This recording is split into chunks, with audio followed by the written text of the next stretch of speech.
Welcome back to Magic, Witchcraft, and Religion. I'm Professor Leitner, and today we're going to be talking about defining religion.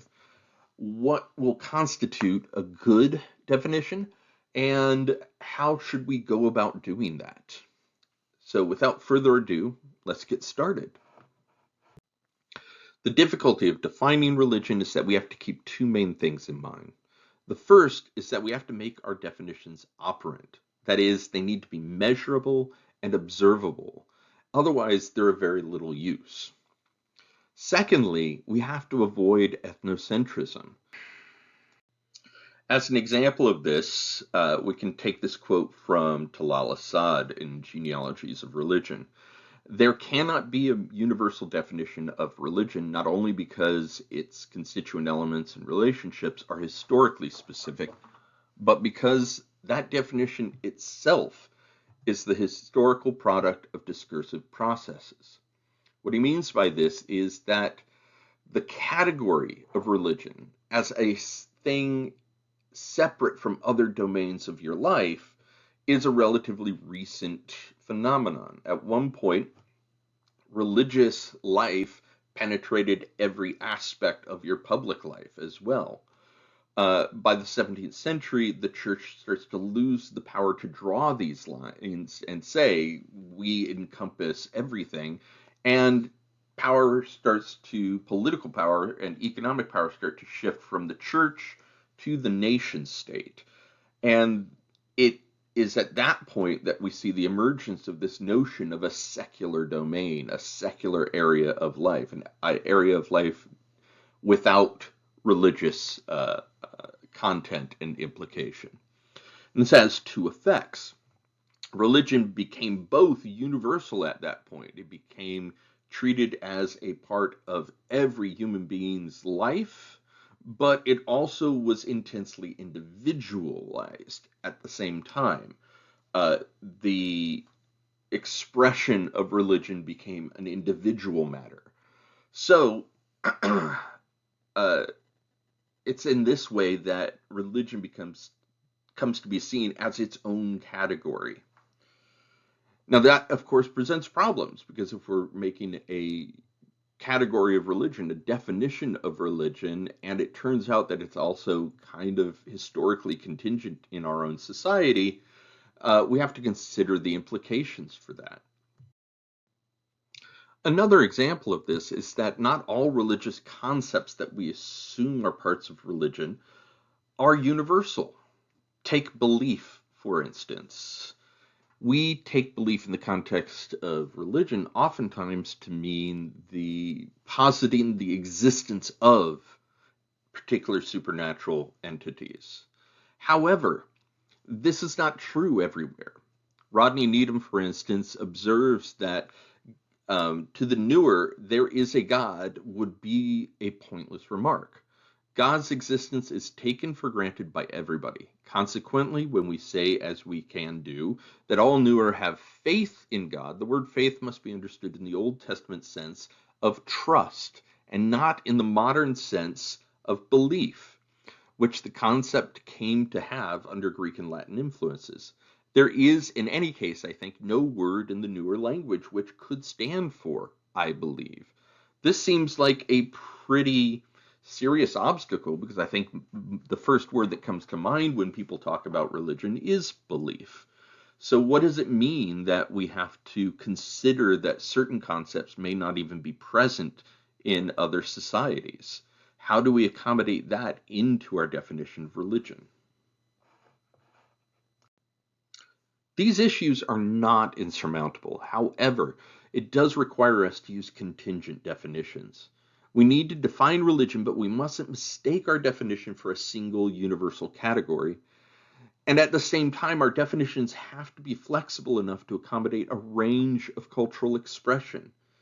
In other words, we can't just use a prescriptive definition, one that says a religion must have this, and this, and if it's missing one thing, then it cannot count. Instead, we need definitions which we can use to interrogate why it has some aspects and not others. both so that we can refine our definitions, but also so that we can learn something more about the phenomenon of religion. So let's talk about the kinds of definition that we might come up with. Stein and Stein in their textbook have come up with three different types of definition that they see. The first are analytic, the second are functional, and the third are essential. Let's go through each one of these. For the Steins, an analytic definition is one that observes how religion manifests in culture. And they give an example of one that's actually pretty broad and useful. This definition has 6 points. It looks at how religion manifests institutionally through organizations and other structures, narratively through its myths, parables, and worldview, ritually through the kinds of rites and rituals that it engages in, socially in terms of its communal and social aspects, ethically in terms of how it has developed customs, morals, or even sacred laws that in some way describe right behavior.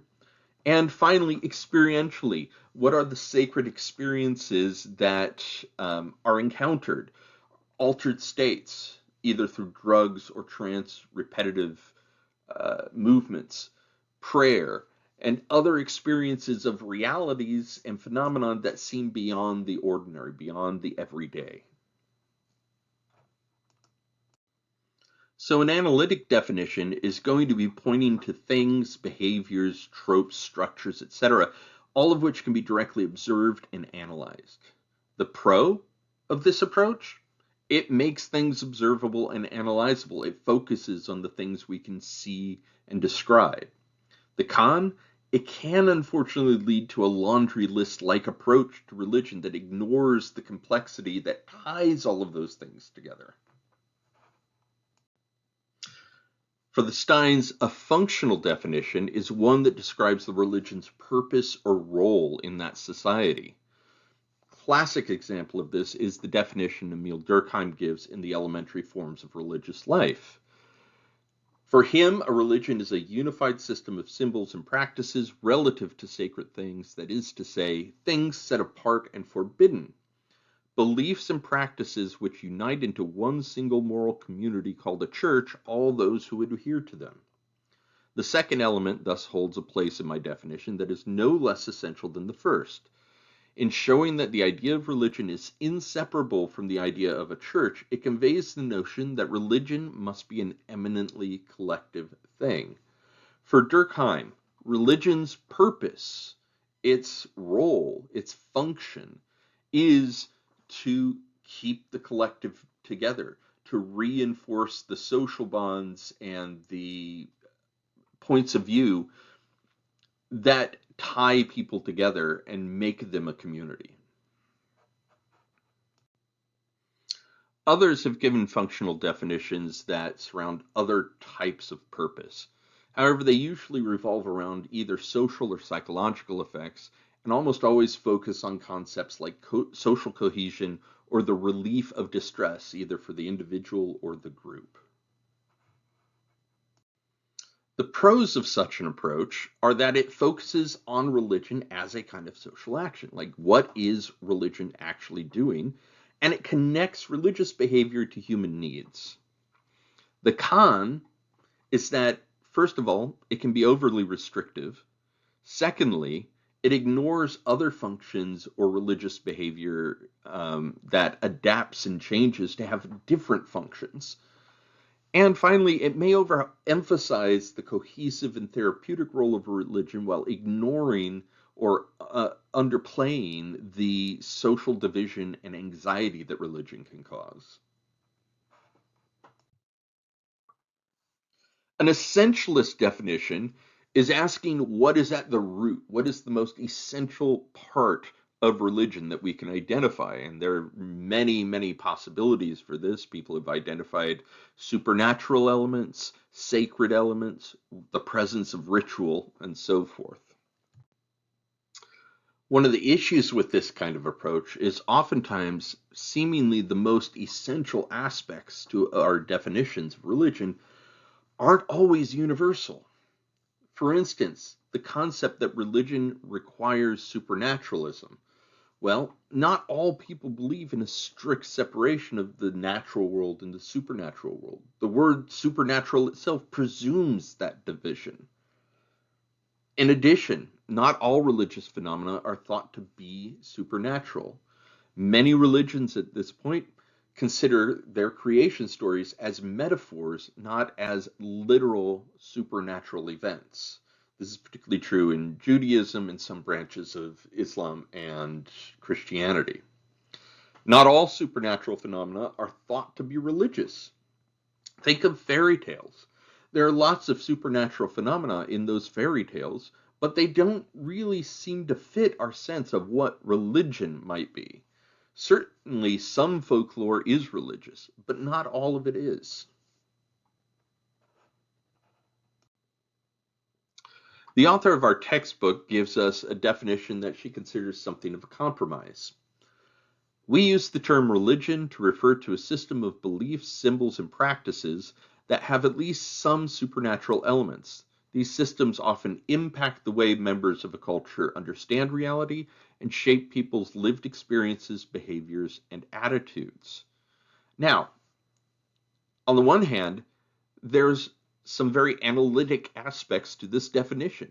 It gives us things that we can observe and analyze, beliefs, symbols, and practices, but reminds us that they are a complex system. They are interrelated to one another. At the same time, there's a slight essentialist element here, but in a slightly more flexible way. At least some supernatural elements may be involved. Finally, we have a function.